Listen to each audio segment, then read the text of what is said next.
Iodine deficiency, it causes goiter, of course, but it also causes cretinism in extreme cases, and also it shaves off between 10 to 15 IQ points from people who, when in the first trimester of pregnancy, when they don't get enough iodine from their mother's bodies.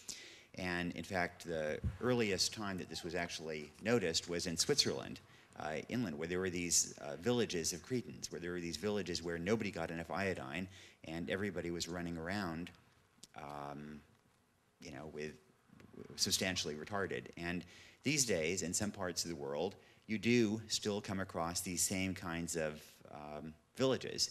In China, a couple of times inland, in Gansu province and Ningxia, I came across what they call Shaguacun, which is precisely a village of dunces. And it is eerie to come across a village where everybody is substantially retarded because they don't get iodine. Not quite everybody, but a huge proportion of the population. And this is, as I said earlier, something that disproportionately affects females for reasons that are very unclear.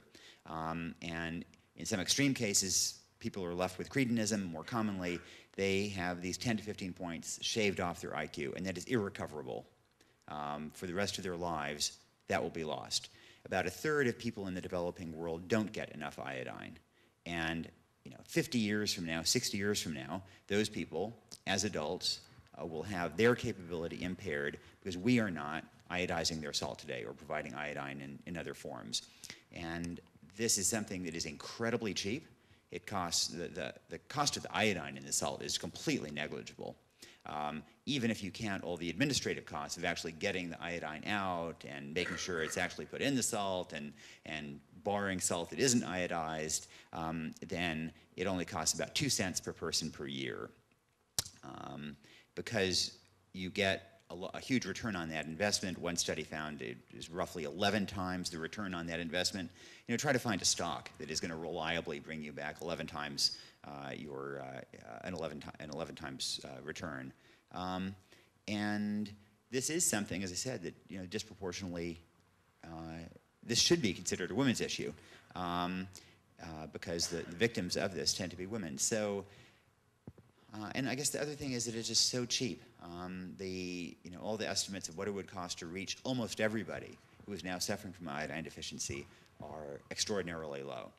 And so while people tend to focus on a hierarchy of other issues that are important, whether it be mass rape in the Congo, whether it be maternal mortality, which is also just a international scandal, sex trafficking, and so on, this issue is something that is pretty manageable, requires a negligible amount of money, and would have a far-reaching effect 50 years from now if we can actually just get it done.